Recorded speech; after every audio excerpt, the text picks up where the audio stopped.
Ya, Bismillahirrahmanirrahim. Ibu-ibu udah siap? Ya udah Mbak. Alhamdulillah. Udah siap. Alhamdulillah. Assalamualaikum warahmatullahi wabarakatuh. Waalaikumsalam warahmatullahi wabarakatuh. Alhamdulillahirrahmanirrahim. Segala puji bagi Allah yang telah mempertemukan hati kita sehingga kita dapat berkumpul di acara pada malam hari ini. Salawat dan salam kita curahkan kepada murabbi terbaik kita Rasulullah SAW. Semoga kita semua diakui sebagai umat kelak. Amin. Untuk biar acara malam hari ini semakin berkah dan syahdu ya Bu, kita awali acara pada malam hari ini dengan bacaan basmalah. Bismillahirrahmanirrahim. Selebihnya acara selanjutnya acara sambutan dari si publishing oleh Bapak Tri Suliatur Rohmah. Waktu dan tempatnya, Ibu maaf, Ibu Tri Suliatur Rohmah, maaf Ibu cantik. Waktu dan tempatnya saya persilakan J. Ya, terima kasih Mbak Aika. Iya, sama-sama Bu. Assalamualaikum warahmatullahi wabarakatuh. Waalaikumsalam warahmatullahi wabarakatuh. Waalaikumsalam warahmatullahi wabarakatuh. Selamat malam untuk semua peserta kegiatan pada malam hari ini, yaitu Bu Menul Angkatan kedua ya. Alhamdulillah, Rabbil Alamin, puji syukur kehadirat Allah Subhanahu wa Ta'ala yang telah memberikan rahmat dan hidayahnya, sehingga pada malam hari ini kita bisa melaksanakan acara ini. Saya mewakili si publishing mengucapkan terima kasih kepada seluruh peserta yang sudah bergabung dalam acara hari ini. Semoga nanti acaranya bermanfaat dan memberikan ilmu untuk kita semua. Terima kasih untuk Mbak Aika yang menjadi moderator pada malam hari ini, dan terima kasih kepada Mbak Hesa yang menjadi pemateri pada malam hari ini. Saya harap semoga acara pada malam hari ini bisa berjalan dengan lancar. Wassalamualaikum warahmatullahi wabarakatuh. Waalaikumsalam warahmatullahi wabarakatuh. Waalaikumsalam warahmatullahi wabarakatuh. Terima kasih Ibu Tri yang sudah menyampaikan semangatnya yang luar biasa sekali pada malam hari ini ya teman-teman. Alhamdulillah. Untuk agenda selanjutnya ya, penyampaian materi oleh Ibu Hesa. Coba bismillah kita panggil Ibu Hesa ya. Ibu Hesa. Saya ini ya, izin screenshot materinya ya, Bu.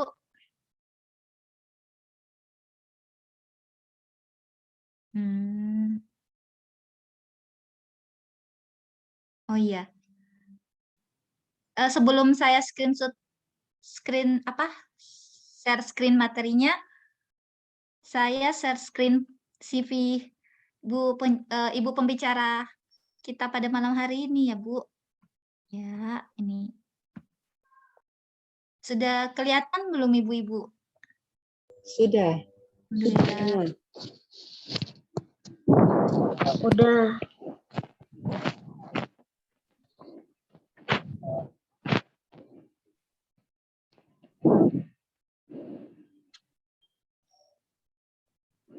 Jadi saya bacakan CV-nya dulu ya Bu sambil menunggu Ibu Hesa. Ya. Bismillahirrahmanirrahim.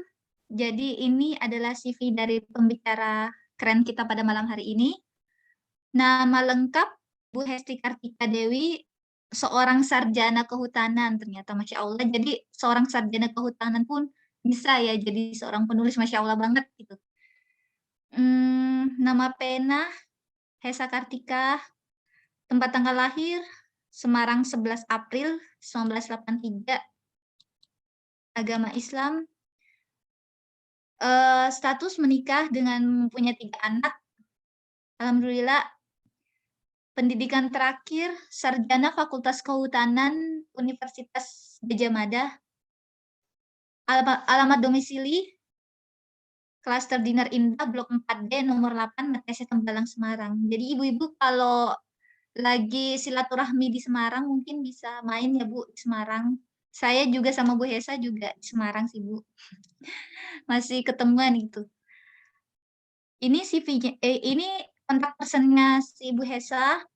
Mungkin ibu-ibu bisa kalau discuss kepenulisan, Facebook, Instagramnya, dan blog www.hesakartika.com.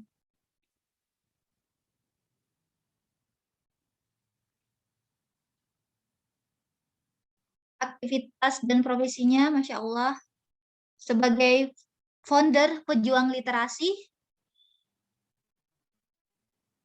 Jadi pejuang literasi adalah komunitas pelatihan dan penerbitan indie, seorang mentor di bidang tulis-menulis, penulis tersertifikasi BNSP, editor tersertifikasi BNSP, dan seorang founder DASA Learning Center.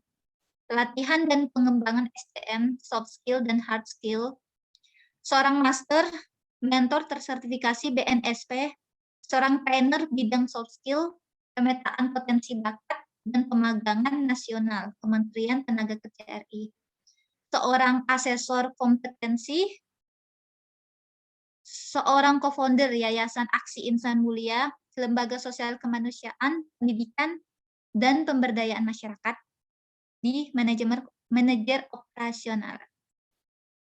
Masya Allah prestasinya di bidang literasi sejak tahun 2017 juara 1.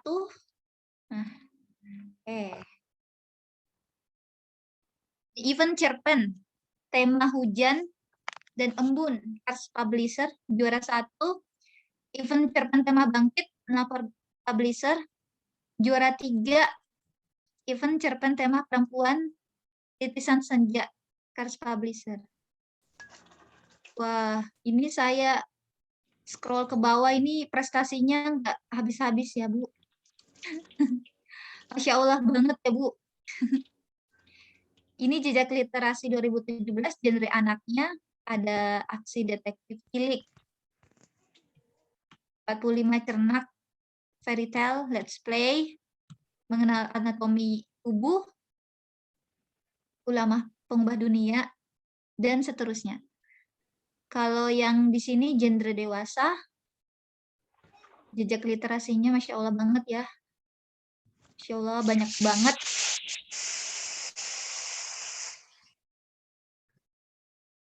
Hingga tahun 2018 masih menetaskan dengan giat sekali jejak-jejak literasi. Masya Allah.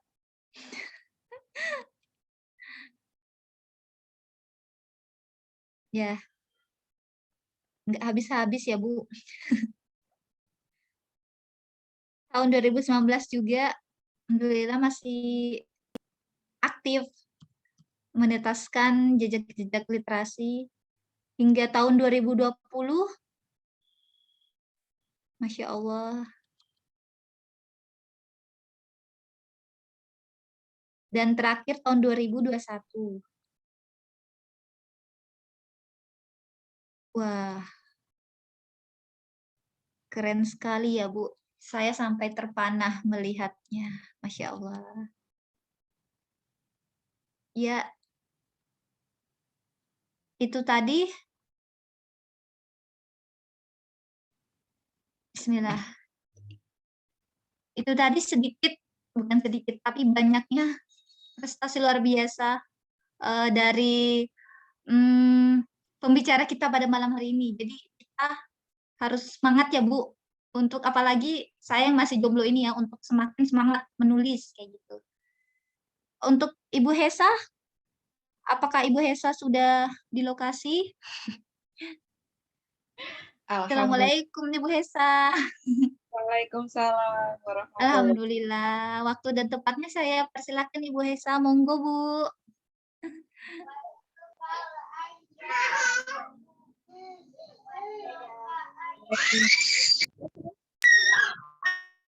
Terima kasih, Aika.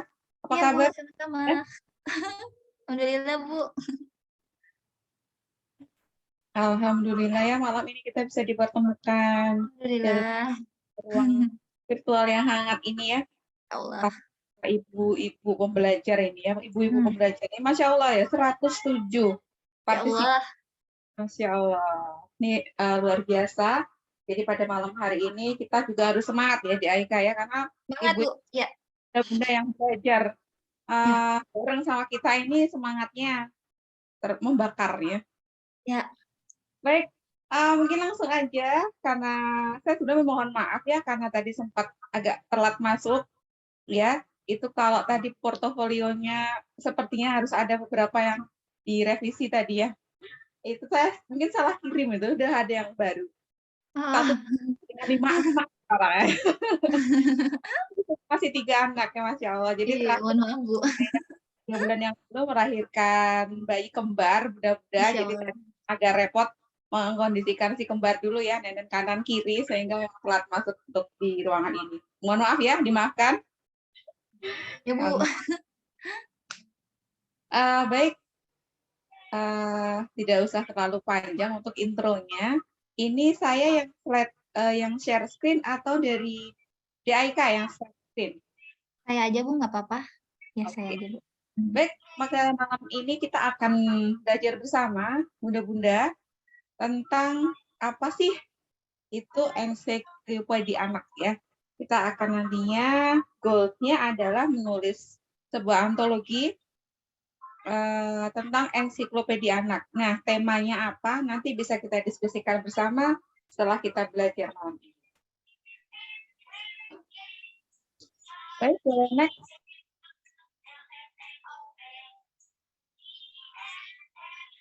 Ini CV sudah tadi dibacakan lengkap sama di AIK ya. Boleh dilewati aja.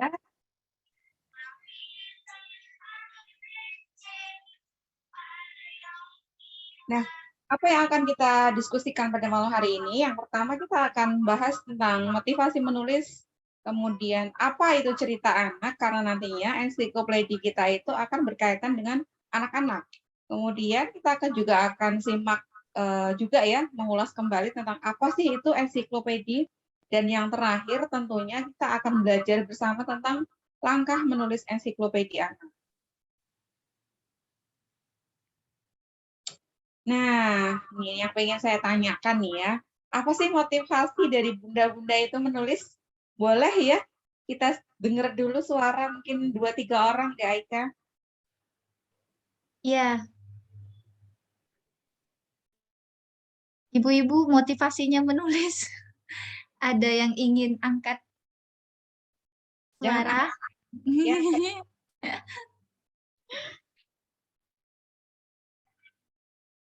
Menyalurkan hobi, Mbak. Ya Allah, menyalurkan hobi, Bu. Bu Farida dari Surabaya mengangkat tangan. Silakan Ibu Farida. Bu Miska juga. Motivasi menulis biar ada yang bisa ditinggalkan buat anak cucu nanti.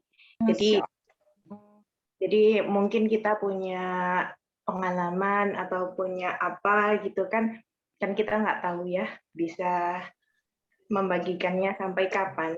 Tapi kalau dengan menulis itu insya Allah nanti bisa dibaca lagi gitu sama anak cucu kita nanti. Masya Allah, niatnya mulia sekali, Bunda Farida. Tadi ada Bunda Miska. Ada 3, Bu. Ya. Bu Miska. Ya.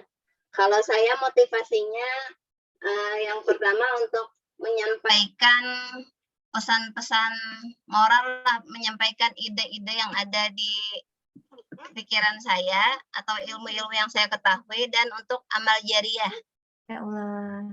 Itu saja. Terima kasih, Bu. Dan di kolom komentar juga sudah ada bermunculan beberapa komen juga tentang motivasi dari bunda-bunda menulis. Ada yang berkarya dengan tulisan yang bermanfaat, kemudian berawal dari hobi membaca, coret-coret, kemudian jadi menulis, berbagi pengetahuan, terus ada lagi supaya bisa memberi manfaat untuk orang lain, menyalurkan hasrat dan membuat jejak sejarah. Masya Allah. Mengenalkan literasi kepada anak sejak dini dengan karya ibu punya sendiri. Nah, keren juga ya ini ya. Jadi semangatnya memang benar-benar luar biasa ini di Aika ya. Iya, Masya Allah. Wah, Ada lagi mungkin tadi ya sudah angkat tangan. Kita cek, boleh satu lagi. Bu Desi, Bu Neng Desi Kusmayanti dari Cianjur. Monggo, Halo, Bu. Assalamualaikum. Salam. Hmm. Assalamualaikum semuanya. Salam. Sebenarnya malu juga sih ketika bergabung di acara ini. Maksudnya kan baru memulai gitu sesuatu. Motivasi yang terpenting sebenarnya ketika kita menulis suatu kisah apapun itu, baik cerpen atau cerita anak, kita ingin orang tuh tahu apa yang kita tulis itu adalah suatu kebenaran. Dan intinya ketika kita menulis itu, apa yang kita sampaikan adalah senantiasa ada ibroh di dalamnya gitu. Jadi ketika orang membaca tulisan kita, maka orang tahu apa sih yang ingin kita sampaikan, lalu hikmah apa dan apa sih di balik cerita itu. Intinya ya pastinya bermanfaat untuk semua orang gitu. Jadi bisa menjadikan sebagai teladan juga, apapun itu asal bermanfaat bagi orang, karena ketika kita bermanfaat untuk orang maka kita akan menjadi manusia yang baik gitu. Khairunas anfa'unas, ketika kamu bermanfaat bagi orang maka kamu menjadi manusia yang baik gitu. Terima kasih Bu Neng Desi, luar biasa sekali. Ya, sama-sama. Baik, saking banyaknya semuanya, saya kepengen semuanya itu juga angkat tangan dan mengutarakan ya motivasinya. Tapi karena waktu yang singkat, Yang itu bagian nomor 7 dulu toh. Nomor 7 tuh nyari apa? Ini Aika.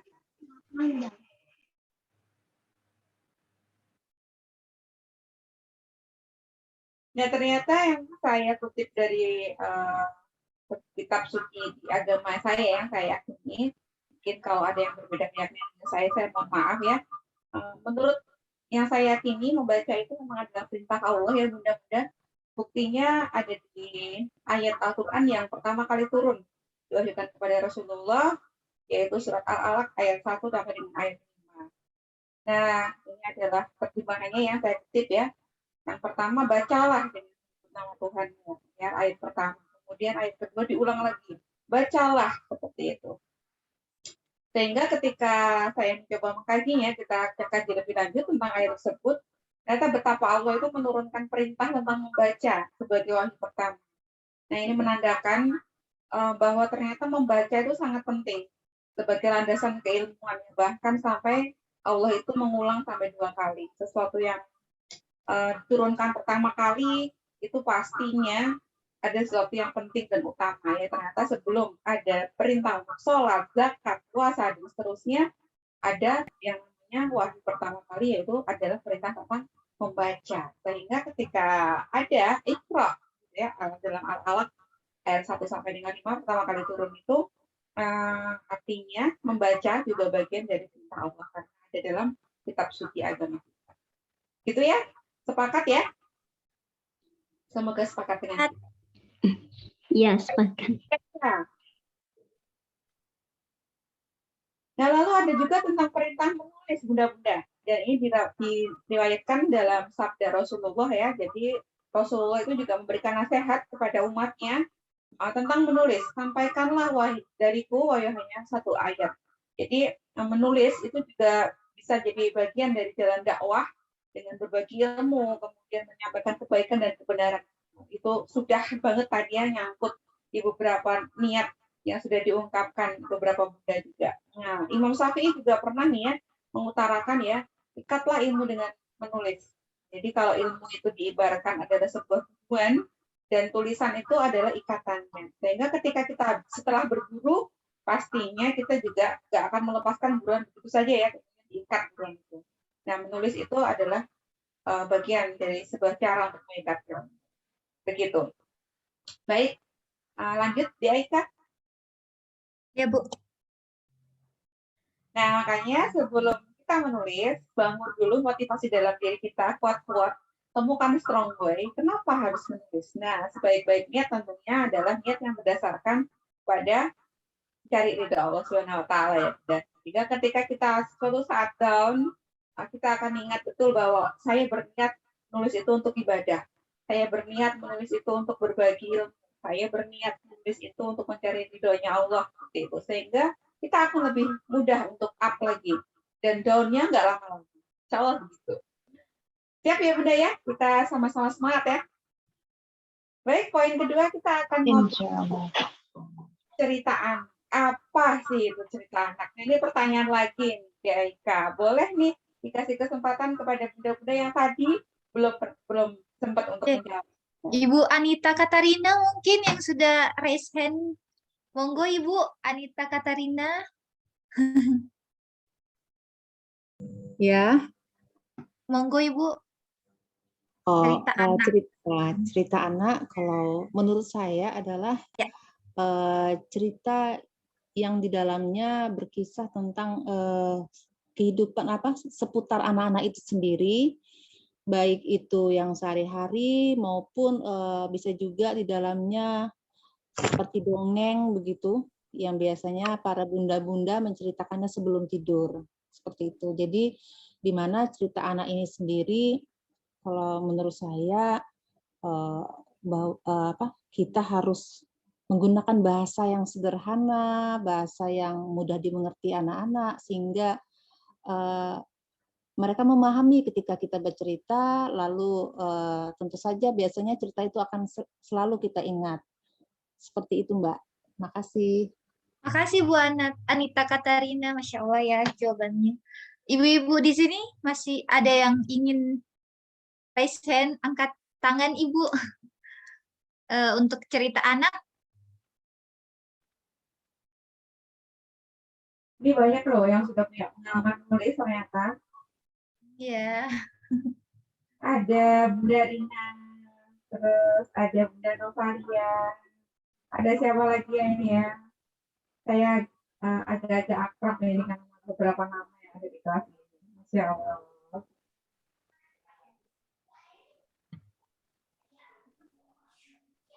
Ada yang ingin menambahkan mungkin?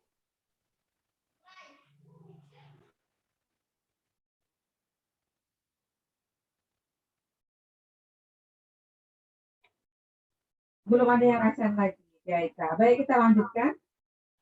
Oke, Bu. Apa yang dijabarkan sama Ibu Anita tadi sangat lengkap ya, Bunda ya. Saya hanya berusaha untuk mempersingkat aja, menyimpulkan secara singkat. Jadi cerita anak itu adalah cerita yang ditulis memang untuk anak-anak, target pembacanya bukan anak. Tapi cerita anak itu dapat ditulis oleh siapa saja. Boleh ditulis oleh anak-anak itu sendiri, ataupun ditulis oleh kita, orang-orang dewasa.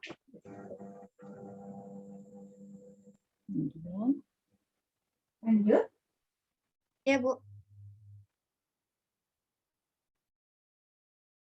Nah, yang perlu diingat dan penting adalah cerita anak itu menggunakan gaya yang khas dari cerita anak-anak, kemudian sudut pandang anak-anak, kemudian dengan bahasa yang sederhana tetapi menarik. Sama persis ya yang sudah disampaikan oleh Bu Anita tadi yang luar biasa. Baik, kita lanjutkan. Nah, lalu kita juga harus perlu mengetahui juga ada jenis-jenis naskah untuk genre anak. Apa saja? Yang pertama adalah fiksi. Fiksi itu cerita tidak nyata, dibuat karena hanya imajiner penulis saja ya. Contohnya dongeng, kemudian ada cerita pendek, kemudian ada novel anak.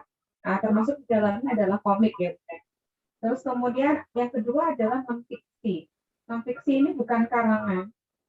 Ini jelas-jelas harus punya referensi.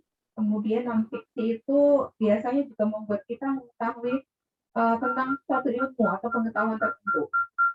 Nah, contoh hidupnya adalah ensiklopedi, kemudian ada biografi. Nah, yang ketiga, itu ada gabungan fiksi dan non-fiksi. Biasanya kita sebut dengan faksi. Cerita yang bisa berdasarkan dari informasi nyata, akan tetapi diceritakan dengan tokoh yang imajinatif. Kalau ini saya punya contoh ya, pernah menulis genre faksi itu, dalam sebuah buku antologi yang berjudul Semarak Idul Fitri 50-an, diterbitkan oleh Ziad.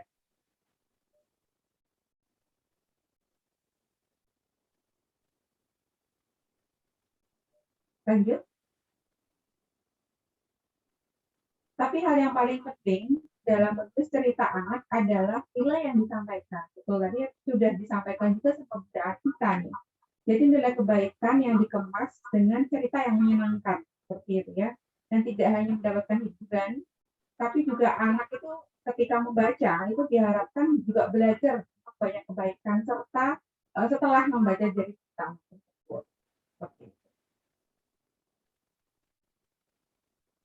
Terus hanya tambahan saja ya, menurut Charlotte dan kawan-kawan dalam sebuah bukunya Children's Literature in the Elementary School tahun 2004, karya sastra anak yang baik itu memang harusnya mengandung nilai kebaikan personal bagi anak-anak itu sendiri dan nilai pendidikan juga bagi kita.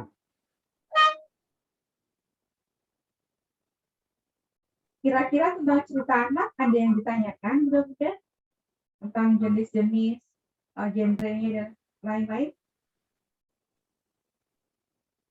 Kalau tidak ada, kita akan lanjut tentang ensiklopedia. Baik, apa sih ensiklopedia?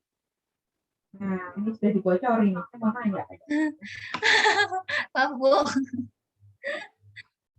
Ensiklopedia menurut KBBI itu adalah buku atau biasanya serangkaian buku yang menghimpun keterangan atau uraian tentang berbagai hal dalam bidang seni, kemudian bidang ilmu pengetahuan, yang disusun biasanya berdasarkan abjad atau menurut lingkungan. Atau dengan kata lain, ensiklopedia itu adalah sejumlah buku yang berisi penjelasan tentang cabang atau suatu ilmu pengetahuan. Dia itu punya ruang lingkup yang luas dan biasanya juga universal ya, serta disunting oleh banyak orang sesuai dengan keahlian dan pokok bahasan yang dikuasai oleh kita. Ya. Dan paling ngetren ensiklopedia digital itu yang banyak kita kenal itu apa? Ada yang tahu nggak nih? Jadi rujukan banget nih kalau kita di googling biasanya kita ngeklik website tertentu. Wikipedia. Ya. Wikipedia itu adalah salah satu contoh ensiklopedia dalam bentuk digital ya, luar biasa. Boleh lanjut? Next. Ya, Bu. Nah, yang bunda-bunda wajib tahu nih, ensiklopedia itu ternyata penyandang banyak gelar dan ya. Salah satunya yaitu beberapa yang saya rangkum. Ada pendidikan paripurna, kemudian sarana informasi akurat, terus merupakan koleksi referensi, biasanya orang menyebutnya seperti itu ya. Kemudian ada juga yang menyebut uraiannya berbentuk penjelasan narasi atau artikel-artikel yang terpisah. Nah, yang terakhir, ringkasan yang sistematis tentang berbagai ilmu yang dibutuhkan oleh pembaca. Nah, betapa hebatnya si ensiklopedia ini ya, sehingga banyak yang banyak banget ya tanggung jawab kayaknya yang dibebankan di pundaknya. Yaitu sebuah beban suci ya dan supernova untuk mencerdaskan anak bangsa. Lebay ya saya Bun ya. Sehingga jika ensiklopedia itu begitu hebat, maka tentunya penulisnya juga adalah umat terbaik dan begitu mulia. Benar ya Bunda ya? Insya Allah ya. Kenapa? Karena ini saya kutip ya dari sebuah hadis ya. Barang siapa yang menunjuki kepada kebaikan, maka dia akan mendapatkan pahala seperti pahala orang yang mengerjakannya. Sehingga ketika kita menulis ensiklopedia, kita menyampaikan kebaikan, kita memberikan beberapa pengetahuan yang kita bagikan dalam tulisan kita. Nah, tentunya ketika orang lain mendapatkan manfaat itu, pahala itu juga naik. Masya Allah ya Bunda. Jadi Anda semangat untuk menulis ensiklopedia. Next. Nah, yang perlu kita ketahui adalah yang pertama jenis-jenis ensiklopedia. Jadi sebenarnya banyak banget ini yang banyak banget literatur itu yang menyampaikan ya tentang jenis-jenis ensiklopedia. Tapi di sini saya cuma kepengen bahas 3 aja. Ada ensiklopedia umum, biasanya itu berisi tentang hal-hal atau konsep atau kejadian yang sifatnya itu umum. Contohnya ensiklopedia Indonesia, seperti itu. Kemudian ada ensiklopedia khusus. Nah, ini berisi kontennya itu dibatasi pada masa tertentu. Contohnya, dokter yang membuat buku tentang kesehatan, atau mungkin lebih spesifik lagi ilmu bedah. Kemudian praktisi herbal, dia membuat buku tentang kesehatan herbal atau tibu nabawi misalnya. Terus kemudian ada ensiklopedia tari Indonesia yang penulisnya adalah praktisi-praktisi di bidang kesenian seni tari. Nah, terus ada juga ensiklopedia Islam. Nah, ini berisi informasi tentang dunia Islam yang dapat menambah keimanan dan pengetahuan pembaca. Contohnya ada ensiklopedia agama, kemudian ada ensiklopedia pengobatan Islam, ada ensiklopedia fikih wanita. Lalu tujuan ensiklopedia itu apa? Ini saya mengutip menurut Sarwono dalam bukunya tahun 2011, itu ada 3 jenis tujuan menulis ensiklopedia. Yang pertama, sort of answer the fact question. Jadi dia itu menjadi sumber dari beberapa pertanyaan ya, yang sumber jawaban dari beberapa pertanyaan yang merupakan fakta atau data-data yang akurat. Kemudian sort of background service. Jadi ensiklopedia itu memiliki tujuan sebagai sumber informasi yang memuat topik atau informasi yang ada hubungannya dengan suatu objek dan berguna untuk penelusuran lebih lanjut. Yang terakhir, direction service. Nah, ini merupakan layanan pengarahan pada bahan lebih lanjut terhadap topik yang dibahas. Misalnya, dengan mencantumkan referensi yang bukan hanya sebagai sumber materi saja ya, tapi juga merupakan sumber referensi lain yang berhubungan dengan materi tersebut. Nah, seperti itu. Nah, lalu ada beberapa ciri khas dari ensiklopedia. Yang pertama tentunya harus memiliki referensi dan daftar bacaan yang dianjurkan. Nah, terus kemudian ditulis oleh orang-orang yang benar-benar menguasai, dicetak oleh editor yang diawasi oleh penanggung jawab juga. Terus kemudian naskah ensiklopedia berisi persoalan yang universal, yang jarang membutuhkan revisi. Namun, dalam dunia literasi dan pendidikan membutuhkan inovasi yang tidak henti. Nah, naskah kita sehingga dituntut untuk terus berprogres ya, lebih akurat, kemudian juga harus bersifat up to date. Jadi sering-sering mungkin ya searching atau membaca beberapa literatur yang berkaitan dengan bidang ilmu yang nanti akan kita tulis bersama. Kemudian penyajian ensiklopedia itu memiliki banyak ragam Bunda. Contohnya ada beberapa yang saya bahas ya, bisa berupa artikel panjang, kemudian bisa juga berupa artikel singkat dengan menangani subjek secara langsung. Dan yang ketiga, menyajikan banyak artikel dari satu topik yang sama. Nah, nanti kita sepertinya akan membuat yang poin terakhir ya, menyajikan banyak artikel dari satu topik yang sama. Kemudian ensiklopedia biasanya juga mempunyai beberapa jilid seperti itu. Nah, lalu bagaimana caranya atau langkah-langkah menulis ensiklopedia anak? Ada yang tahu?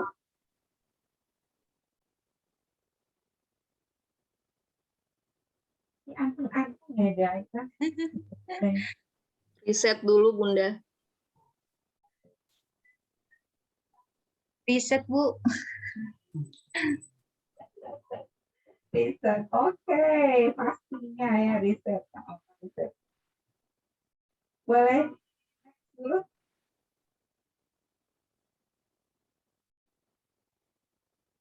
Next ya, Ika. Oke, Bu. Ya, betul. Dari Bunda Retno tadi ya. Bunda Retno, kemudian ada Bunda Rohmah yang ada di kolom chat itu. Yang pertama adalah menentukan tema, kata beliau-beliaunya. Ya, yang betul memang menentukan tema dulu. Menentukan topik, ya, topik tema ya, sama ya. Jadi yang pertama, memang yang harus kita lakukan adalah kita tentukan dulu idenya. Dalam Kamus Besar Bahasa Indonesia, ide atau gagasan itu adalah sebuah rancangan yang tersusun di pikiran. Artinya sama dengan cita-cita. Jadi kita mau tentang apa nih, misalnya seperti itu ya. Kemudian tema. Tema itu adalah pokok permasalahan atau apa yang ingin kita tulis. Nah, biasanya tema itu juga berasal dari ide yang kemudian kita persempit agar lebih fokus. Nah, dalam ensiklopedi biasanya ada dua kriteria, yaitu menjawab keinginan pembaca atau memberikan solusi dari sebuah masalah, memberikan ilmu pengetahuan yang menarik bagi pembaca. Nah, lalu bagaimana dengan judul? Judul itu layaknya sebuah pakaian yang mencerminkan pemiliknya ya, Bu ya. Begitu besarnya pengaruh sebuah judul, maka kita juga harus pintar-pintar nanti membuat judul. Baik itu judul bukunya ataupun judul nanti dari artikel per artikel yang akan kita. Next, ya Ika. Nah, ini tips membuat judul tulisan ala saya. Yang pertama, judul tentunya harus sesuai dengan target pembaca. Target pembaca kita siapa nih? Kalau kita ngomongin ensiklopedi anak, otomatis target pembaca kita adalah anak-anak.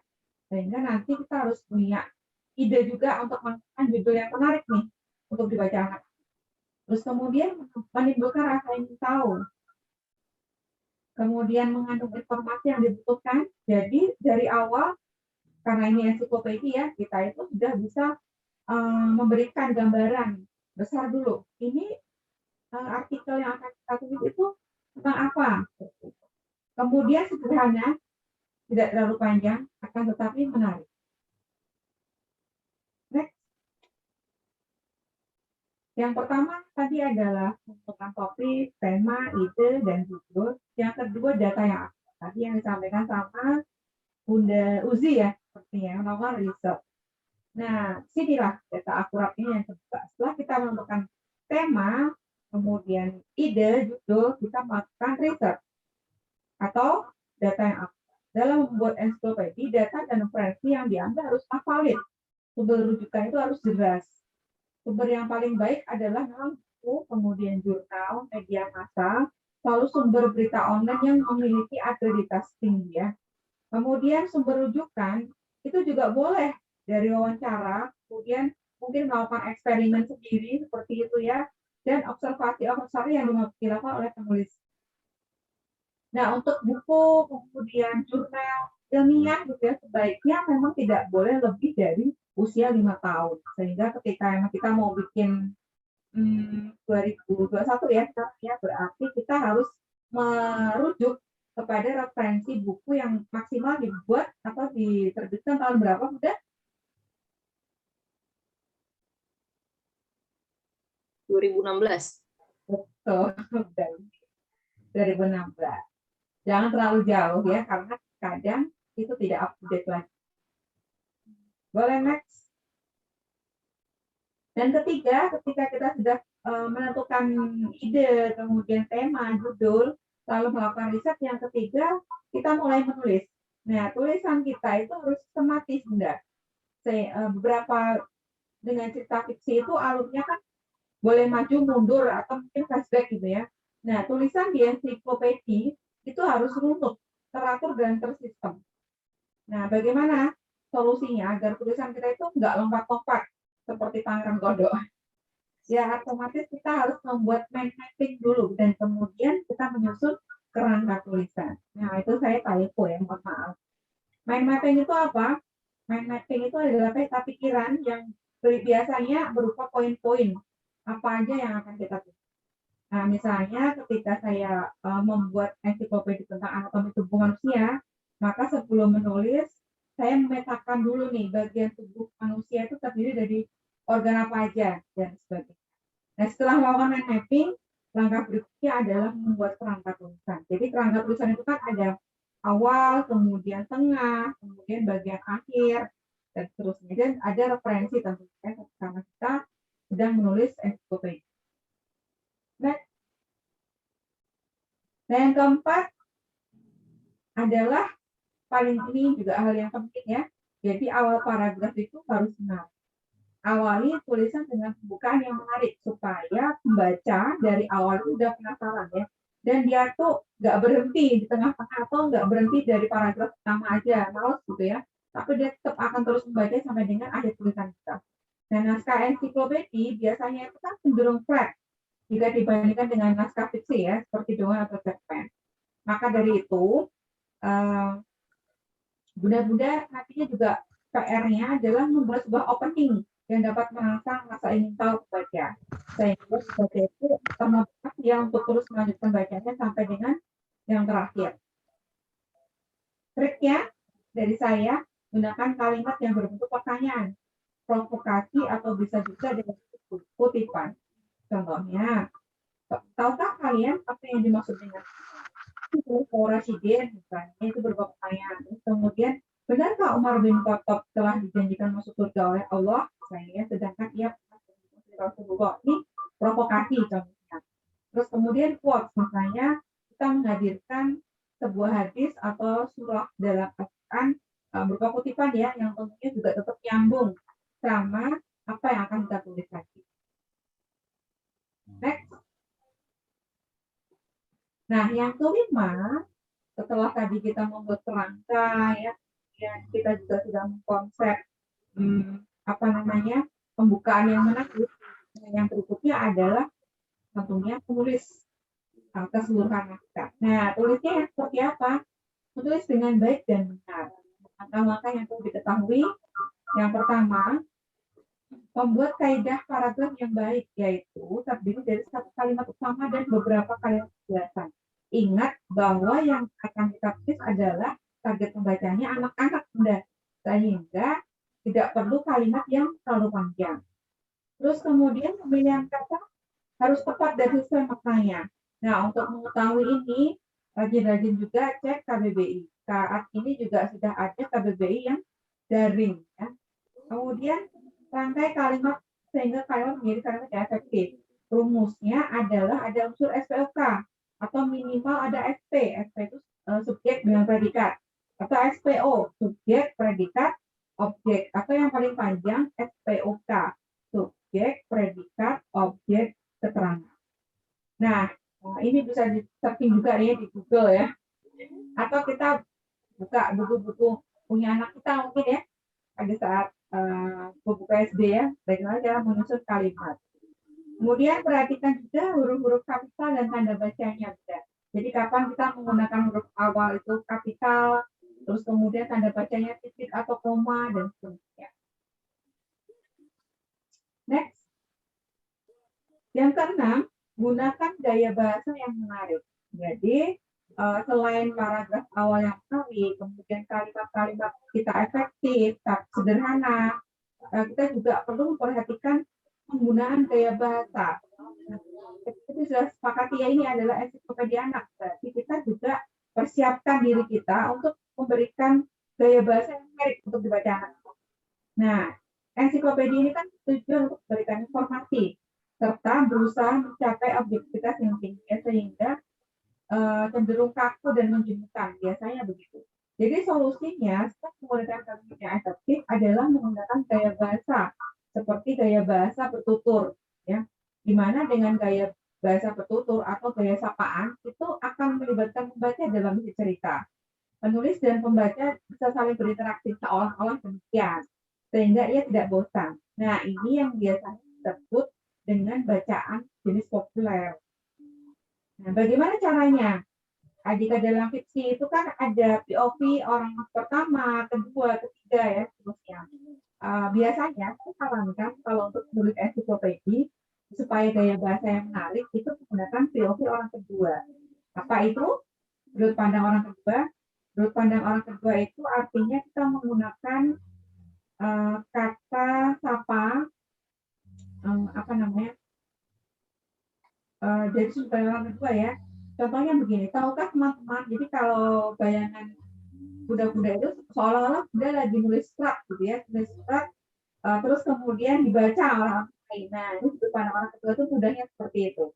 Terus kemudian ternyata sedekah adalah contohnya ya, ternyata sedekah adalah satu contoh amalan yang ganjaran kebaikannya dibalas langsung oleh Allah Subhanahu wa Ta'ala loh. Nah, seperti itu. Sehingga seolah-olah kita sedang berinteraksi secara langsung dengan membaca.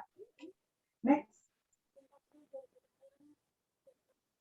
Yang berikutnya, buat kolom-kolom yang cantik. Nah, ini juga menarik ya. Ensiklopedia biasanya itu kan bentuknya naratif dan isi. Sehingga tuh kayak bosan gitu ya. Penjelasan terus ya, seperti jalan tol yang mulus banget penjelasan terus. Maka sesekali selingi dengan kolom-kolom cantik itu bagian atau poin-poin penting. Misalnya apa ya, ada beberapa fakta menarik tentang apa. Nah, terus di situ juga bisa kita kasih kolom. Nah, bunda-bunda bisa mencoba dengan menggunakan smart art. Kalau di Word itu kan ada ya, atau aplikasi lain. Atau beri catatan pada editor misalnya ya, agar nanti pada saat di layout sama layouter itu dia ada di layout tertentu nanti bagian ini ada kolom, dibuat kolom dikasih. Next. Yang terakhir adalah self editing. Kalau saya pribadi biasanya setelah menulis naskah itu saya diamkan dulu 1 sampai 3 hari maksimal. Jadi setelah selesai semuanya ya, setelah itu baru saya baca ulang untuk melakukan self edit. Jadi saya itu jarang sekali melakukan editing itu di tengah-tengah. Saya baru nulis 1 paragraf lalu dibaca ulang, nanti salah, nanti revisi lagi. Dan saya biasanya menyelesaikan naskah saya dulu. Setelah benar-benar selesai, saya diamkan 1 kali 24 jam itu ya, minimal.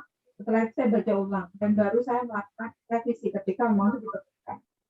Jadi self editing menurut saya itu memang harus dalam kondisi yang fresh, sehingga kita bisa lebih konsen ya melihat hal yang sifatnya itu lebih detail. Misalnya, ada typo nih, mungkin kalimatnya terlalu panjang, berarti kita pendekin lagi di sini mungkin dikasih titik, nanti yang ini adalah kalimat baru dan kira-kira begitu. Next. Nah, sudah siap menulis ensiklopedia anak sudah? Nah, selamat berkarya, selamat berkebaikan, selamat mengabadikan namanya dalam buku. Nah, itu materi yang bisa saya sampaikan. Menulis itu bukan hanya menyusun kata, menurut saya ya, melainkan memberi makna pada acara. Menulis dari hati, tanpa tapi dan tanpa. Dari saya,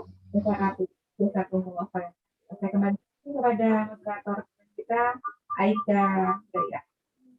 Ya, saya terima Ibu Esa Kartika. Terima kasih banyak Bu, jasa kila khair untuk materi yang sangat mempesona pada malam hari ini. Kayaknya bunda-bunda di sini juga pada terpesona ya, terpana ya Ibu-ibu.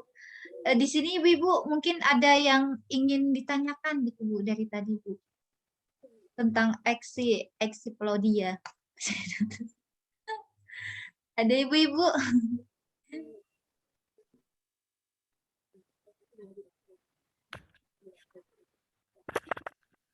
Bisa di kolom chat atau langsung. Iya, Ibu Anita Katarina. Silakan Ibu, monggo Ibu.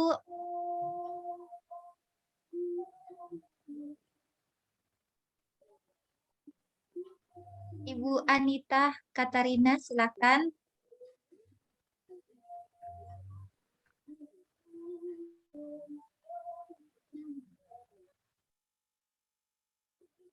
Oh, ditulis aja Bu, nanti saya bacakan kalau mikrofonnya nggak bisa.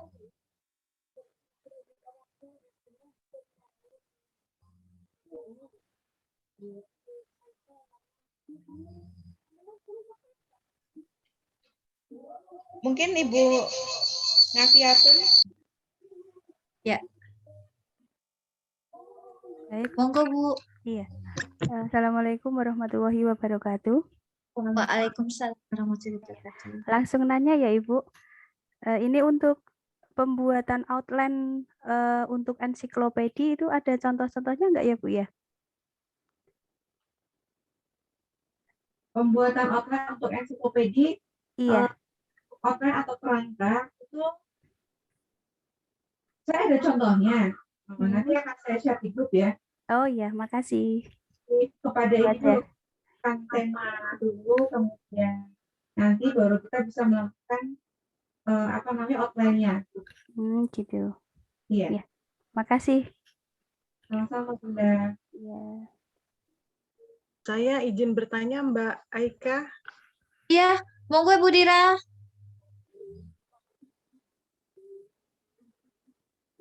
Oke, Bu. Oke, terima kasih. Assalamualaikum warahmatullahi wabarakatuh.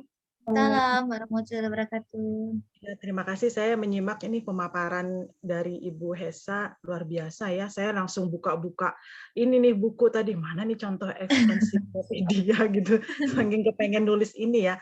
Terus kalau dari pengamatan yang kita perhatikan, rata-rata buku ensiklopedia itu kan berurutan ya penyusunannya dari A sampai Z. Jadi kalau mau dibahas tuh dari seandainya ada buku membahas tentang ensiklopedia tentang jenis pekerjaan dari A dulu, A, B, C, sampai terakhir tuh W gitu ya, wartawan gitu ya.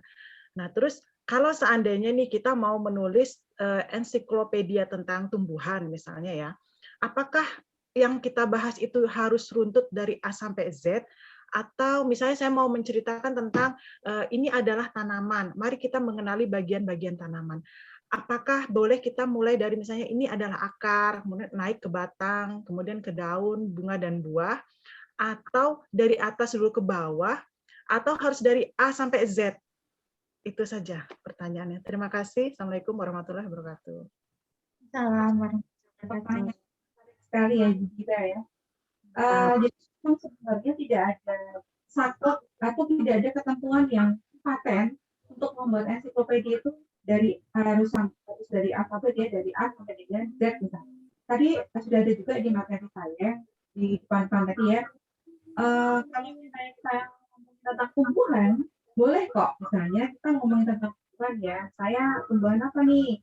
Tumbuhan berbunga atau tumbuhan berkambing atau apa misalnya. Jadi dikelompokkan dulu. Mungkin lebih spesifiknya kita mau membahas apa misalnya. Atau kita mau membahas memang bagian tumbuhan apa namanya akarnya misalnya ya. Misalnya apa nih tanaman misalnya kayak padi misalnya ya, padi kita bahas apa nih padi, padi kita bahas akarnya padi seperti apa sifatnya, ya batangnya, kemudian naik lagi daunnya, dan sebagainya.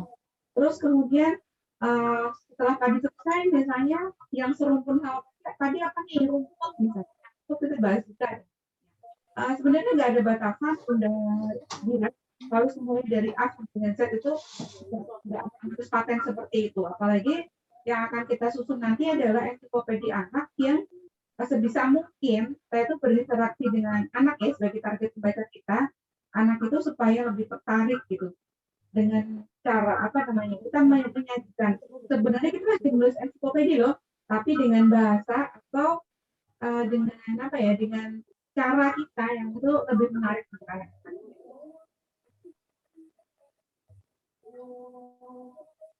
Terima kasih Bu Esa.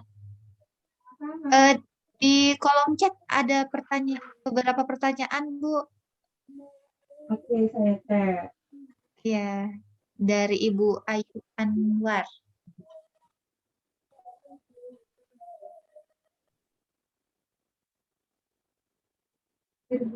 Dari Ayu ya, Mbak Ayu.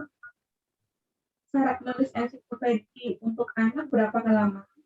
Dan perbandingan gambar dan naskahnya bagaimana? Syarat menulis ini sebenarnya nggak ada ya, nggak ada syarat khusus seperti itu. Nah nantinya kalau misalnya kaitannya dengan proyek kita di Bumenul ini ya, Bumenul ini kan nanti kita untuk Bumenul session kedua ini kita kan akan membuat antologi ya, antologi yang itu tentang ensiklopedia anak. Nah, nanti temanya apa? Bisa kita diskusikan bareng di grup, monggo. Kalau mau diskusikan di forum ini juga boleh, dan didiskusikan di WA juga boleh. Sehingga nanti untuk syarat semacam berapa banyak halaman minimalnya dan seterusnya kita juga bisa bahas bersama.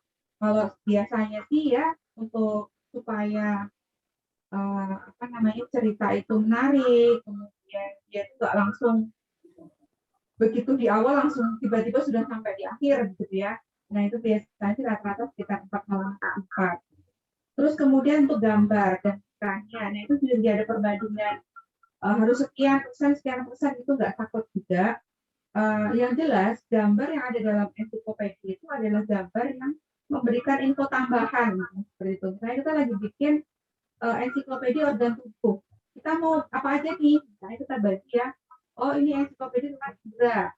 Misalnya ada 5, ada mata, ada hidung, ada telinga, kemudian ada apa lagi ya? Nanti mungkin yang nulis tentang lidah siapa, nulis tentang hidung siapa, yang nulis tentang mata siapa, dan seterusnya. Nah, di sini juga tentunya kan lebih bagus kalau misalnya anak-anak itu dikasih gambaran, oh lidahnya seperti ini loh, gitu.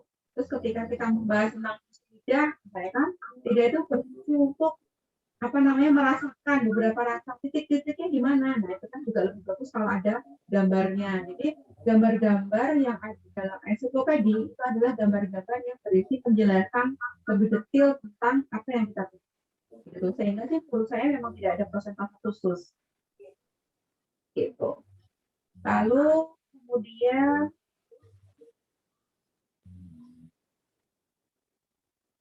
dari Bunda Ika, apakah sumber data buku ensiklopedi bisa hanya dari internet? Sebenarnya sih bisa ya, sudah. Tapi khusus mungkin ya, maksudnya website-website yang itu memang mengkaji untuk beberapa sumber ilmiah seperti itu. Terus kemudian ini hampir sama dengan pertanyaan Danika, untuk referensi online disebutkan bahwa harus diambil dari media online yang baik akreditasinya. Bagaimana cara mengetahui baik tidaknya akreditasi dari sebuah media online? Intinya begini, ketika media online tersebut adalah berisi tentang jurnal-jurnal ilmiah, nah itu biasanya akreditasinya bagus. Tapi kalau misalnya media online itu hanya berisi berita-berita terkini, nah itu juga yang perlu ditanyakan lagi, apakah itu berdasarkan dari beberapa referensi yang memang valid gitu ya, validitasnya juga perlu kita pertimbangkan seperti itu. Nah, karena yang kita tulis adalah tentang ensiklopedi. Terus pertanyaan berikutnya dari Novanida yang jauh banget di Gorontalo, bagaimana nih kabarnya Dan? Biasanya panggilan sayangnya Dan. Sempat disinggung bahwa ensiklopedi itu ditulis oleh ahlinya. Apakah kemudian bisa ditulis oleh orang biasa semacam kita dengan referensi lengkap? Apakah ada yang bertugas memastikan valid atau tidaknya referensi yang dipakai? Insya Allah boleh. Kita juga punya kesempatan kok untuk bisa menulis ensiklopedi untuk dikonsumsi anak-anak kita juga ya, anak-anak bunda-bunda yang lain juga sama. Terus kemudian untuk memastikan validitasnya nanti bisa dibantu dengan tim editor yang juga akan melihat referensi ya. Ketika memang referensi atau sumber-sumber pustaka yang kita gunakan tadinya valid, misalnya kalau kita ngambil dari buku atau mungkin jurnal itu ya tidak lebih dari 5 tahun ya. Kemudian untuk media online kita juga bisa memastikan juga media online yang memang kita jadikan referensi itu juga media yang validitasnya bagus. Kemudian dari Putra Aulia, untuk ensiklopedi misalnya mau membahas tentang dinosaurus, itu kan biasanya datanya tidak ada semua update-nya sumber tentang dinosaurus. Padahal tadi dibilangkan paling tidak bersumber infonya bagaimana itu bisa dijadikan informasi. Ini sebenarnya ada juga ya teman yang sudah pernah dinosaurus. Dinosaurus ini emang sumber-sumbernya kan sudah tidak ada sekarang ini ya. Bisa juga kalau misalnya emang sumbernya tidak ada update-nya, karena ilmu pengetahuan dari tentang dinosaurus ini kan nggak mungkin digali lagi ya, karena itu sudah lama punah, sehingga tidak mengapa ketika menggunakan beberapa informasi yang lama gitu. Maksud saya ketika kita menggunakan media yang maksimal 5 tahun itu adalah beberapa keilmuan yang sifatnya itu dinamis, udah sehingga kita tidak salah untuk referensinya. Referensi kita adalah referensi yang terupdate. Terus dari Bunda Antika, ensiklopedi biasanya mengandung banyak informasi untuk satu subbab dengan panjang naskah untuk ensiklopedia anak biasanya berapa banyak untuk teman. Nah, tadi sudah saya sebutkan juga ya, sebelumnya berarti kita harus membuat sebuah kerangka besar dulu dari proyek antologi yang akan kita kerjakan nanti ya sama-sama. Kita akan membuat subtema apa dulu misalnya. Lalu ada berapa subtema? Misalnya kita mau bikin tentang organ tubuh nih, kan? Organ tubuh ada apa aja? Misalnya ada organ apa panca indera, dia ada pencernaan, terus kemudian ada pernapasan. Nah itu juga perlu kita buat satu-satu. Nah untuk panjang naskahnya, untuk anak-anak saya sih tidak menyarankan panjang ya. Biasanya kita sampai dengan 4 sampai dengan 5 halaman. Terus kemudian sasaran ensiklopedi untuk anak usia berapa? Ensiklopedi nantinya yang kita tulis itu mungkin untuk anak usia SD. Dan apakah ada contoh berupa file buku ensiklopedi yang sebetulnya juga untuk contoh sebelumnya. Nanti akan saya berikan contoh cuplikan naskah ya, bukan buku. Cuplikan naskah yang pernah saya buat, mungkin satu naskah gitu ya, yang saya buat nanti akan saya share di WA Group. Ada lagi yang tanya, selain di kolom chat, sudah ada yang raise hand, ada Bunda Farida, ada Bunda Lina Budiarti, ada Bunda Ngafiatun. Buat siapa duluan nih? Diatur sama di Aika nih. Aturnya. Di WA Group ada Bu, satu Bu. Di WA Dari Ibu Yana. Mau tanya manfaat ensiklodia dan ensiklodia sejarah. Manfaat Sejarah ensiklopedi Candi Borobudur. Di WA Group. Oh, kan maksudnya pertanyaan gimana? Manfaat ensiklopedi ya dan ensiklodia sejarah.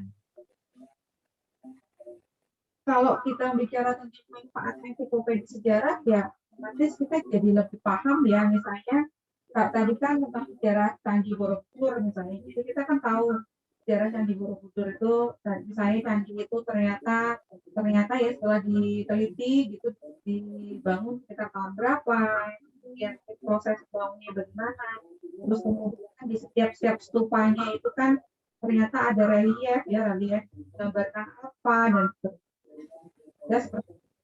Dan menurut ahli sejarah juga kan bahwa relief yang ada di Candi Borobudur itu kan berkisah tentang sesuatu ya. Yang kita yang belum paham juga kisah Candi Borobudur ya. Di relief tersebut memang ada beberapa kisah ya dari tangga konsep pertama. Kira-kira itu Bunda Yana ya.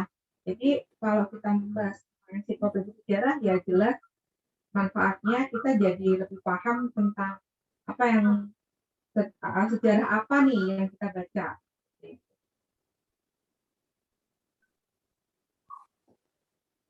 Ya, terima kasih Bu Hesa. Yang raise hand Bunda Lina sama Bunda Farida. Bu Lina Budiarti. Monggo Bu. Assalamualaikum Bunda.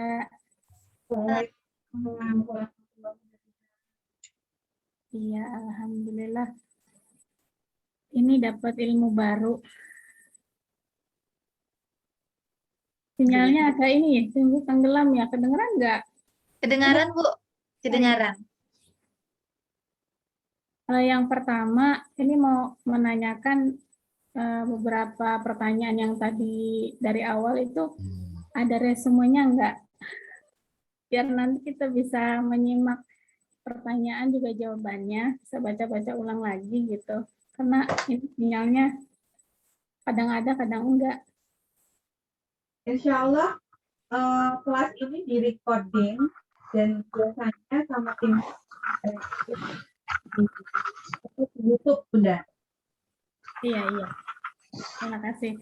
Yang ini inti pertanyaannya Bunda, kan biasanya kalau yang pernah baca itu ada ensiklopedia yang sejarah ya, tema-tema sejarah. itu biasanya kan kalau tema-tema sejarah kan hampir mirip-mirip itu.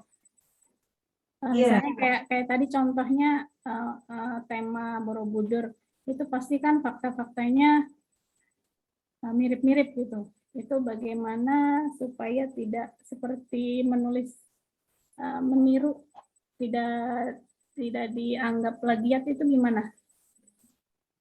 Iya. Itu aja. Enggak, terima kasih. Assalamualaikum warahmatullahi wabarakatuh. Bagus ya. Jadi bagaimana caranya supaya kita itu tidak dianggap plagiat gitu. Nah, itu namanya kalau dalam dunia tulis-tulis itu rewrite. Jadi menulis ulang, Bunda. Kayak misalnya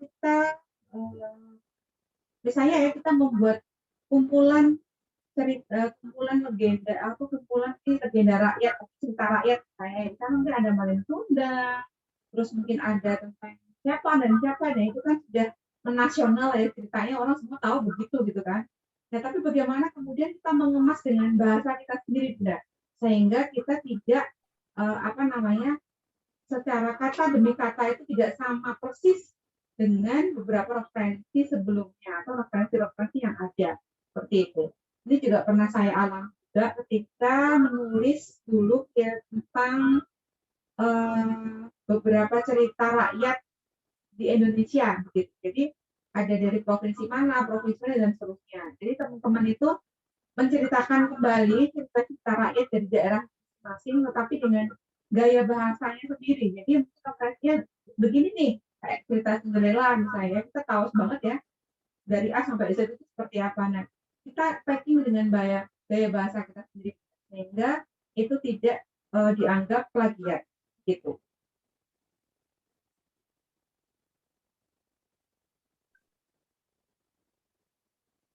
Terima kasih Bu Hesa. Untuk selanjutnya Ibu Farida dari Surabaya. Ya, terima kasih. Sama-sama.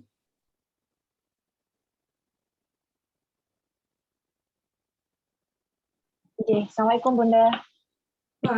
Itu kan menggunakan bahasa yang menarik anak-anak.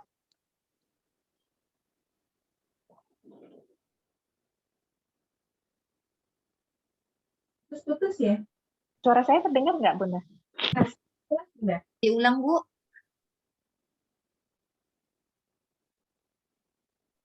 Halo? Suara saya sudah terdengar? Sudah. Halo? Sudah, Bu. Sudah, ya. Tadi ensiklopedia itu kan menggunakan bahasa yang menarik untuk anak-anak. Sedangkan kalau ensiklopedia itu kan memuat informasi yang sangat lengkap. Ibaratnya seperti itu, meskipun itu ensiklopedia anak. Nah, misalkan kalau ensiklopedia anak SD, range usia untuk anak SD kelas bawah dengan kelas atas itu kan sudah berbeda. Nah, itu kalau misalkan untuk katakanlah untuk anak kelas 2, 3, 4, 1, 2, 3 dengan anak kelas 5, 6 aja, itu sudah berbeda. Misalkan kita pakai bahasa yang anak kelas bawah, dan buku itu dibaca anak kelas 5, 6 katakanlah, itu aja itu sudah kesannya itu sudah berbeda. Nah, kira-kira biasanya itu range usia berapa ya, Bunda, kalau untuk ensiklopedia? Sehingga nanti bahasa yang dipilih itu bisa sesuai gitu loh. Jadi kan kalau misalkan untuk anak usia kelas 5, 6, itu kan nggak mungkin kalau misalkan bahasanya itu kayak ngomong ke anak kecil banget, itu kan nggak bisa juga. Terus itu yang pertama. Kemudian yang kedua, dalam ensiklopedia itu biasanya satu paragraf itu isinya maksimal berapa kalimat ya, Bunda? Itu.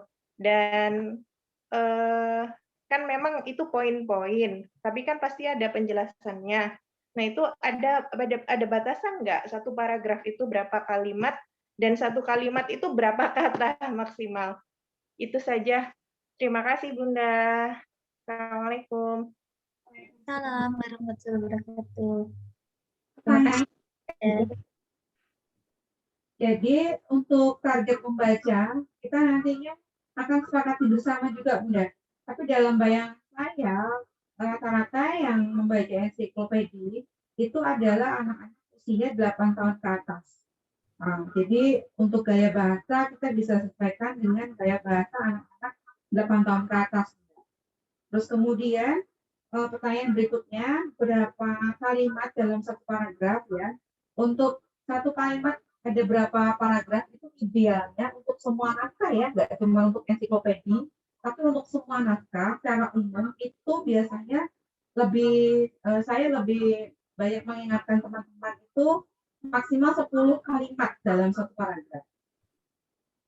Kenapa? Karena kalau paragraf terlalu panjang, itu yang ada itu biasanya pembaca itu jenuh. Seperti itu.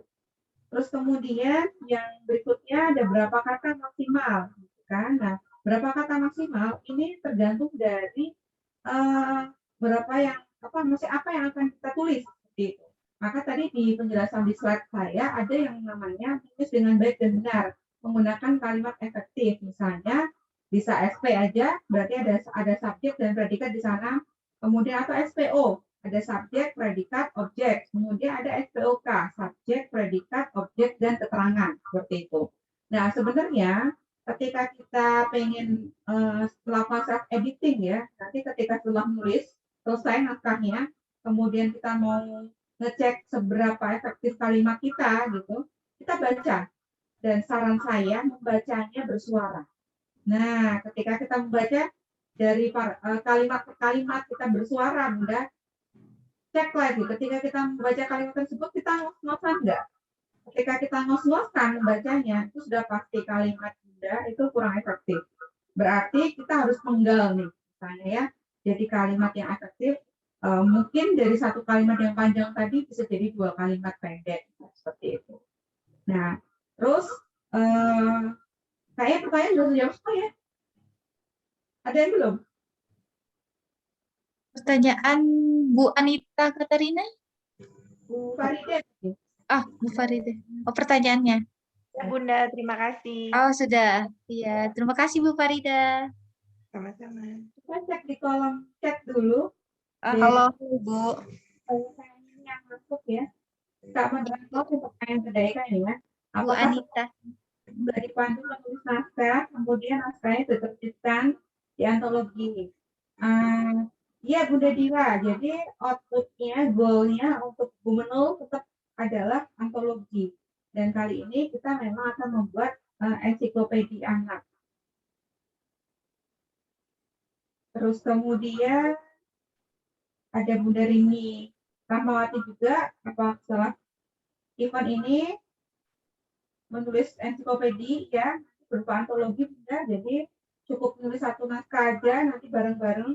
Bukan ensiklopedi secara sendiri ya, pribadi. Kalau mau boleh sih bikin sendiri, berarti buku solo ya, buku solo ensiklopedi tentang apa misalnya. Kalau misalnya dari ini ada ide juga boleh, nanti bisa dibantu sama tim SIP. Terus Bunda Dira juga bertanya lagi, untuk naskah ensiklopedi apakah daftar pusaka juga harus ditambahkan di bagian akhir? Betul, harus ya. Apakah perlu juga ditambahkan halaman glosarium? Sebaiknya boleh juga ditambahkan. Kemudian ada Bunda Aan, ensiklopedi kan disertai gambar. Apakah penulis yang menyiapkan gambar? Apakah kita bisa mengambil gambar-gambar yang ada di internet? Bagaimana masalah hak cipta? Nah, seperti yang saya sampaikan tadi, Bunda, untuk gambar itu ada dua teknik yang bisa kita gunakan. Yang pertama memang kita menggunakan ilustrator sendiri. Nah, kalau misalnya nanti kita di si publishing itu menyiapkan ilustrator untuk gambar-gambar ensiklopedi anak yang akan kita tulis nantinya, itu berarti boleh menggunakan gambar yang digambar gitu ya oleh si ilustrator. Nah, nanti kita tinggal menulis narasinya. Saya mau gambar misalnya lidah lagi melet, misalnya kita ngomongin tentang lidah ya. Terus kemudian bagian ini dan seterusnya dan seterusnya. Bisa juga kita kasih contoh gambarnya dan nanti digambar ulang sama ilustrator. Nah, yang kedua, kita bisa juga mengambil gambar dari sumber lain. Nah, tentunya supaya tidak melanggar hak cipta, kita sertakan sumbernya. Gitu, misalnya di situ kita mau gambar, kita sudah menulis tentang lidah, kan? Mungkin bagian-bagian lidah, kemudian fungsinya, terus apa saja misalnya ya. Nah, di situ kan ada beberapa gambar yang kita sertakan dalam naskah kita. Nah, kita sertakan di bawahnya tulis sumbernya dari mana. Misalnya sumbernya www.lida.com. Nah, seperti itu. Terus kemudian ada dari Bunda Farida juga nih, mohon ditentukan tema dan lain-lainnya Bunda, agar bisa langsung menulis. Oh, nanti ya, boleh Bun. Kemudian dari Bunda Titik juga, sebagaimana yang sudah dijelaskan, rencana akan membuat ontologi. Bisa untuk membaca 8 kata, sebaiknya ada berapa gambar dalam satu tulisan. Nah, ini sebenarnya tidak ada ketentuan pakemnya, Bunda, harus berapa gambar dan seterusnya. Itu tergantung dari kebutuhan kita sebagai penulis untuk menjelaskan ensiklopedi, naskah yang akan kita tulis tadi. Gambarnya butuh apa aja nih, seperti itu, untuk mendukung tulisan kita. Seperti itu. Mungkin ada pertanyaan lain? Ibu Anita Katarina, Bu. Silakan, Bunda Anita. Monggo, Bu Anita. Ya, terima kasih.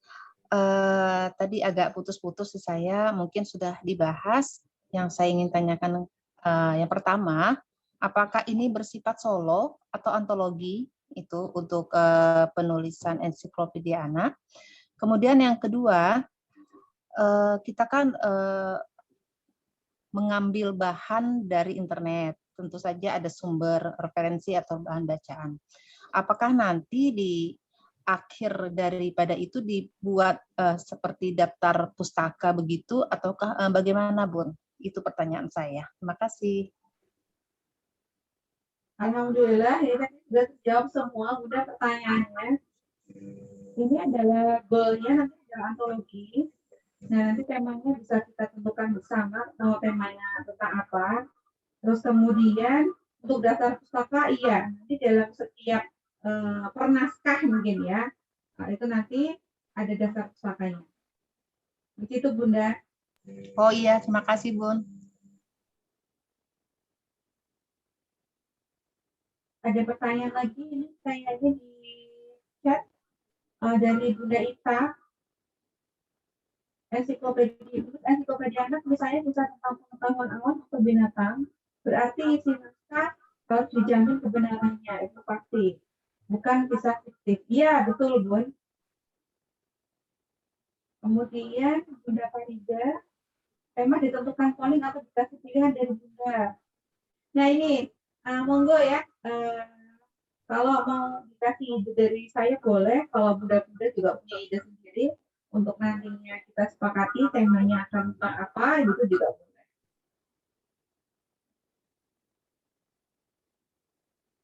Begitu dia, Aisyah. Ada pertanyaan di grup WA, Bu. Assalamualaikum. Dari Ibu Etik Wisam. Assalamualaikum, mau tanya apakah ensiklopedia memerlukan kerangka seperti membuat karangan? Dan ada lagi, dan menghindari kalimat-kalimat agar menghindari plagiat. Waalaikumsalam warahmatullahi wabarakatuh. Ini tadi juga sudah kita bahas ya, dan ada di materi saya. Setelah menentukan tema, kemudian kita melakukan riset.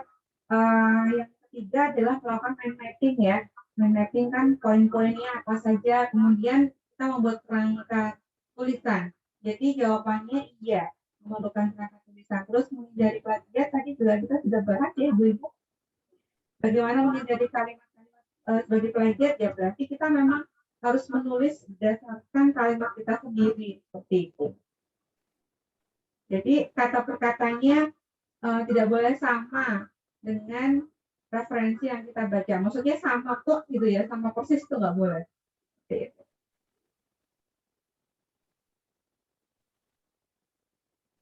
Di kolom chat, Bu. Ya. Dari Bu Titik Suharyati. Mudah-mudahan ini akan teratasi jika Bunda tidak lupa memberikan contoh tulisan. Ya, Bun, baik. Saya akan berikan contoh tulisan untuk ensiklopedia. Minimal berapa sumber yang akan kita cari? Kalau buat saya pribadi sih ya, mungkin minimal kita buat 3 atau 4 dari sumber referensi ya, Bunda, sehingga kita tidak terlalu terlalu sempit gitu ya. target untuk antologi ini dalam berapa hari. Dan nanti ketentuan penulisan akan disampaikan sama admin grup ya, biasanya Mbak Milan yang akan memberikan ketentuan penulisan. Bagaimana pemilihan subtemanya agar tidak bertentangan dengan tulis lain. Nah, nanti fungsinya WA Group adalah untuk ini, kita berdiskusi nanti misalnya kita mau membuat apa nih, organ tubuh atau apa misalnya ya. Jadi nanti ada listnya, terus kemudian nanti siapa yang milih dan dari subtema tersebut. Dari Ibu Ita Icang nih Bu, mau bertanya lagi, apakah cerita anak dengan ensiklopedia itu berbeda? Tentu Bunda, karena cerita anak itu juga ada yang fiksi ya. Kalau untuk cerita anak sendiri itu kan sebenarnya kan sebuah genre penuh ya, maksudnya cerita anak itu bisa berbagai jenis. Ada fiksi, ada non fiksi, kemudian juga ada faksi. Nah, ensiklopedia itu ada bagian dari cerita anak gitu Bun. Jadi kalau misalnya ditanya apakah berbeda, jawabannya gimana ya? Ensiklopedia itu bagian dari cerita anak gitu Bun. Kemudian ada Bunda Tutut ya. Apakah boleh menulis ensiklopedia tentang pohon atau tanaman yang ada di daerah tertentu dan tidak ada di daerah lain? Misalnya seperti itu. Sebenarnya nggak masalah Bun. Mau menulis tentang apapun ya, itu sebenarnya tidak ada masalah. Kalau misalnya kita goalsnya adalah antologi, berarti disepakati bersama. Tapi kalau itu memang berupa buku tunggal atau buku solo, ya itu sah-sah aja. Bunda Tutut mau menulis tentang apapun boleh. Gitu.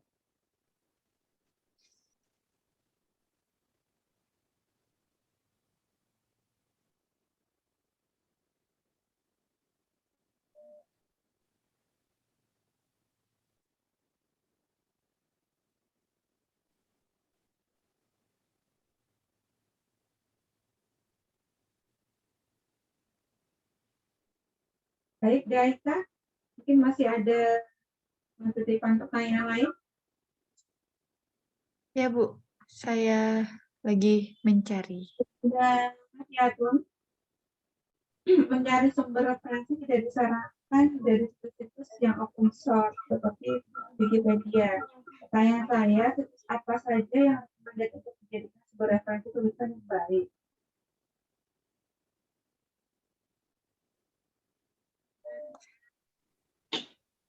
Sebenarnya dari Wikipedia pun nggak masalah sih Bun, untuk dijadikan sebuah referensi ya. Akan tetapi tetap ketika nantinya dalam menulis itu tetap menggunakan kalimat yang kita tulis sendiri gitu. Jadi tidak kopas gitu ya dari Wikipedia, kita seperti itu. Terus untuk situs-situs lain biasanya sih situs-situs yang lebih ke kayak jurnal ilmiah, terus kemudian memang situs-situs yang spesifik di bidang yang akan kita tulis nanti seperti itu.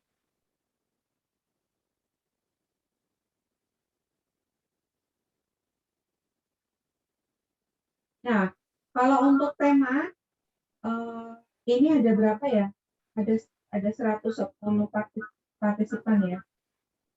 Mungkin kita bisa membuat beberapa ensiklopedia DIK. Jadi kalau misalnya mungkin ada ensiklopedia organ tubuh, terus kemudian ada ensiklopedia tumbuhan, misalnya ada ensiklopedia hewan, misalnya nanti satu judul itu ada berapa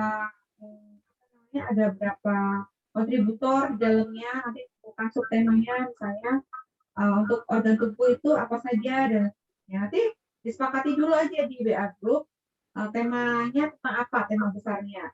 Nah, misalnya kita sepakati ya ada berapa orang yang berkontribusi di sana sehingga juga ada pembagian dari sub tema subjudulnya begitu.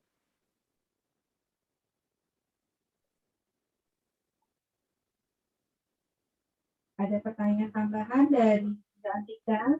Jadi intinya bahasa untuk ensiklopedia tetap informatif, tetapi dengan bahasa yang disederhanakan ya Bun, agar anak-anak bisa lebih mengerti. Betul Bunda. Jadi nanti kita jadi kita akan menulis ensiklopedi dengan gaya bahasa populer. Ya. Jadi gaya bahasa yang mungkin lebih mudah dipahami anak. Kalau misalnya ensiklopedi yang untuk dewasa itu kan gaya bahasanya kan kaku, terus kemudian begitu-begitu aja gitu ya. Tapi kita akan kemas ensiklopedi itu semacam kita sedang bercerita nih gitu, padahal di sana sebenarnya kita sedang menampilkan beberapa informasi yang sifatnya itu penting gitu ya, dan itu adalah bagian dari fakta, kemudian kumpulan data-data dan seterusnya kepada anak dalam bentuk cerita. Misalnya nanti akan saya sampaikan ya sebenarnya ya di WA group, misalnya saya pernah menulis tentang lidah. Sebentar saya coba cari filenya dulu ya. Penonton aku udah sama Alia udah jadi break.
Kok di situ?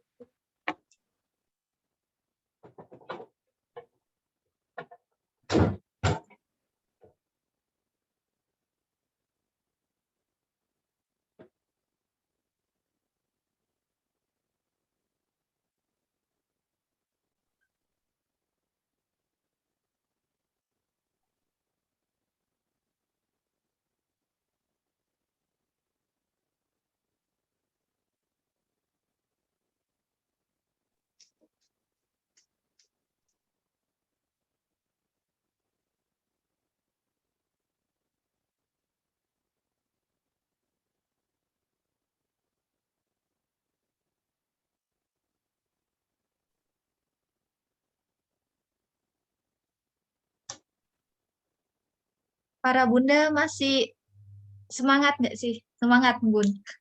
Belum mengantuk kan Bun? Sebentar ya, Semangat ya Bun. Iya Bu Hisa.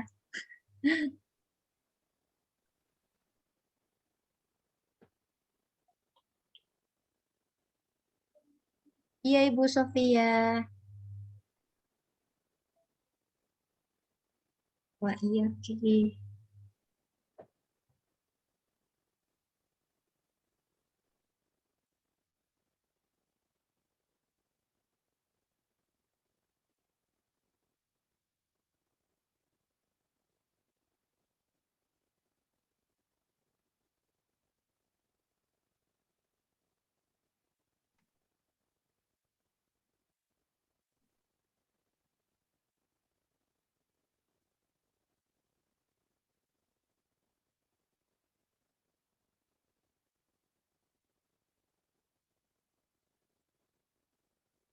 Saya bisa dikasih akses screen share nggak? Share screen. Iya. Soalnya hanya host.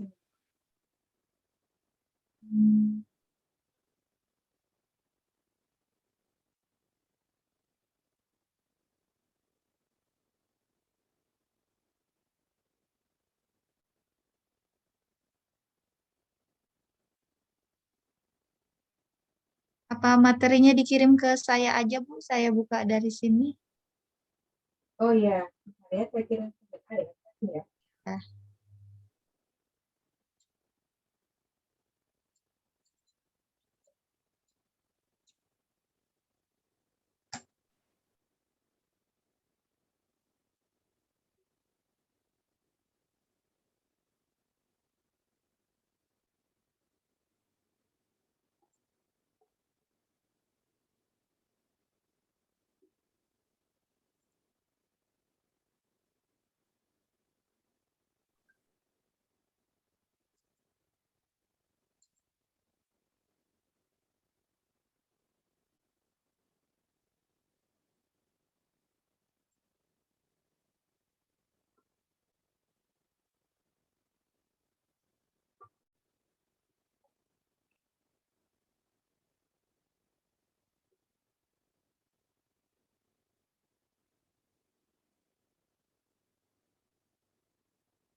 Sudah dikirim, Bu?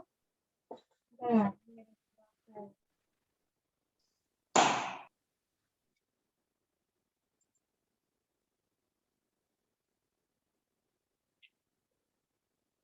Saya kirim di chat ya. Iya, Bu. Indra Prasa.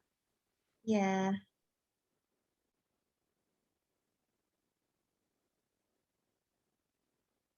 Ada pertanyaan dari chat itu dari Astin.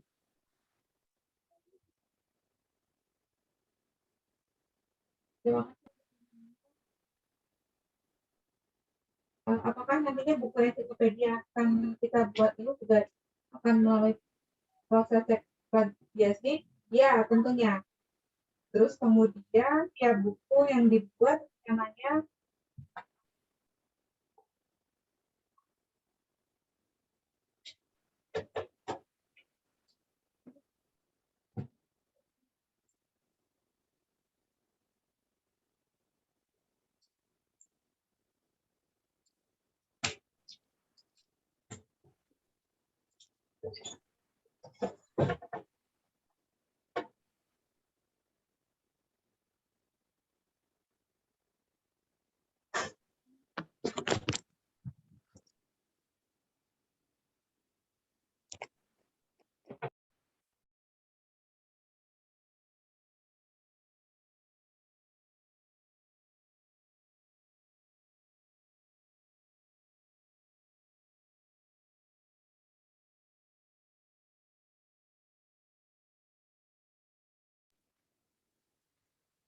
untuk jumlah kontributornya nanti disesuaikan dengan masing-masing tema yang disepakati, Bunda. Jadi kalau untuk saat ini saya belum bisa menentukan ya, nanti tergantung dari kesepakatan kita.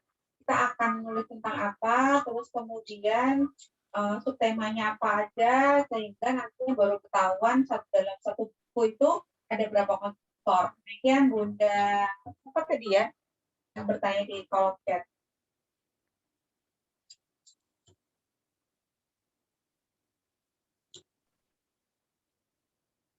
Udah Estin? Ya. Ya ini Bunda-Bunda, ini adalah contoh yang pernah saya buat. Ini sebenarnya kita lagi ngomong lidah, tapi sengaja saya buat kan langsung lidah gitu ya, tapi aku si indra perasa. Lalu kalimat tanya adalah, hai teman-teman, nama aku Lidah. Jadi seolah-olah si Lidah ini sedang berinteraksi dengan pembaca, dan pembacanya adalah anak-anak, kan? Aku adalah Lidah Prasa, atau aku sering disebut sebagai Lidah Ucap. Di sini kita sudah menjelaskan siapa sih aku tadi ya. Tadi kan ngomongin lidah nih ya kan. Ini adalah contoh POV orang kedua ya, bunda-bunda. Terus kemudian kalau kalian bisa merasakan pahit, manis, asin, dan asam, itu adalah cara kerja kum gitu. Lalu di di bawah-bawahnya itu ada penjelasan tentang lidah tadi. Terus aku ada fungsinya apa? Kemudian ada gambar lidahnya juga, dan seperti ini adalah salah satu contoh naskah yang pernah saya buat. Nanti ini bisa di-share juga di grup.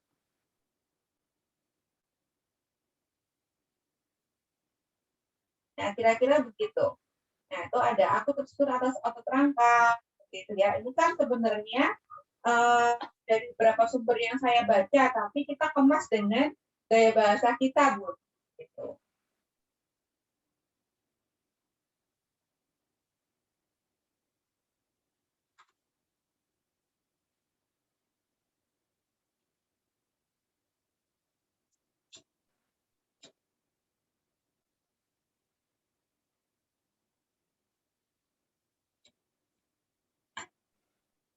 Gitu ya. Nanti boleh di-share di WA group DIK. Ya, Bu. Saya ya stop share.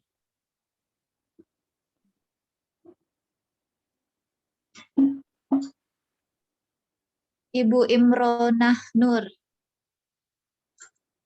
Berarti semua yang ikut Zoom harus mengerjakan tugas ini ya, Bun? Nah, ini monggo ini biasanya ada beberapa juga yang tidak mengikuti proyek, tapi sebagian besar biasanya ikut proyek sampai dengan selesai membuahkan antologi gitu.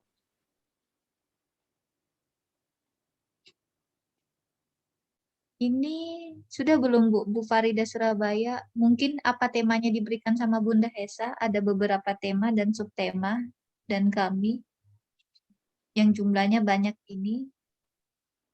Baik, nanti berarti saya harus diskusikan dulu dengan Mas Indra ya.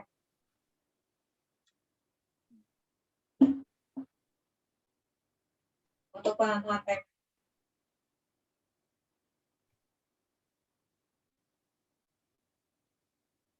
Begitu deh, Aisyah. Ya, sepertinya sudah tidak ada lagi, Bu. Di kolom chat juga sudah. Masih ada yang belum saya baca. Alhamdulillah, saya sangat tertarik. Saya ingin sekali menulis ensiklopedia Ibu Anita Katarina. Terima kasih, Bu. Baik, alhamdulillah ya. Ya. Pertanyaan sudah terjawab dengan sebisa saya. Semoga mudah-mudahan tidak puas sehingga belajar lagi untuk cari kepuasan atas jawaban-jawaban saya berikan. Begitu, Dek Aisyah. Sekali lagi saya mengucapkan Siro atas kesempatannya pada malam hari ini. Terima kasih Bu, jazakillah khair. Mungkin sebelum 100 kita ya, semangat belajarnya. Kan. Ya Aika, saya kembalikan ini waktunya di Aika bisa menutup hari malam ini ya. Wassalamualaikum warahmatullahi wabarakatuh. Assalamualaikum warahmatullahi wabarakatuh. Jazakillah khair Ibu Hesa Kartika. Terima kasih Bunda. Iya Bu, sebelum kita tutup, mohon di-on-kan kameranya ya Bu. Biar cantiknya kelihatan, kita bisa foto bareng. Oke. Ya. Masya Allah, cantiknya jadi kelihatan ini. Wah. Nanti ya Ibu Neng Desi Kusma, Bu Laili, ya Bismillah. Saya hitung 1, 2, 3. Senyum ya, Bu. Terasi. 1, 2, 3. Bentar, saya save dulu, Bu.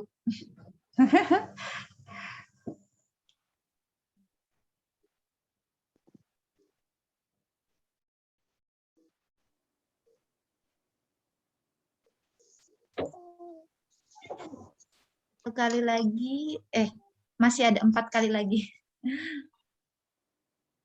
Ibu Ina Asfia, mohon diaktifkan kameranya. Bu Salima, Ibu Yana,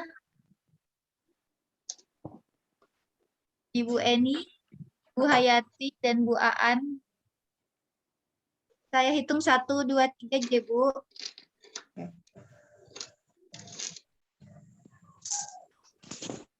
Satu, 2, 3. Ya.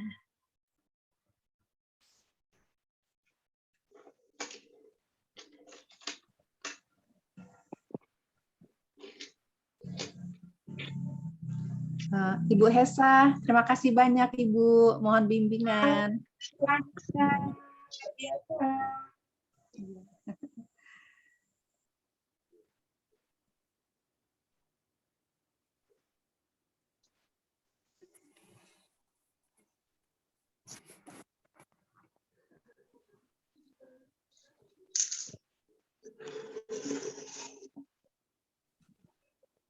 Sudah, ya Aika? 1 kali lagi. Oke. Salam literasi. Salam literasi. 1, 2, 3. Yang terakhir.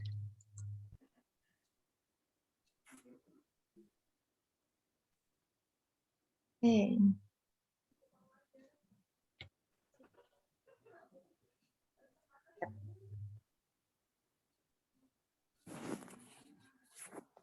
Ya, sudah.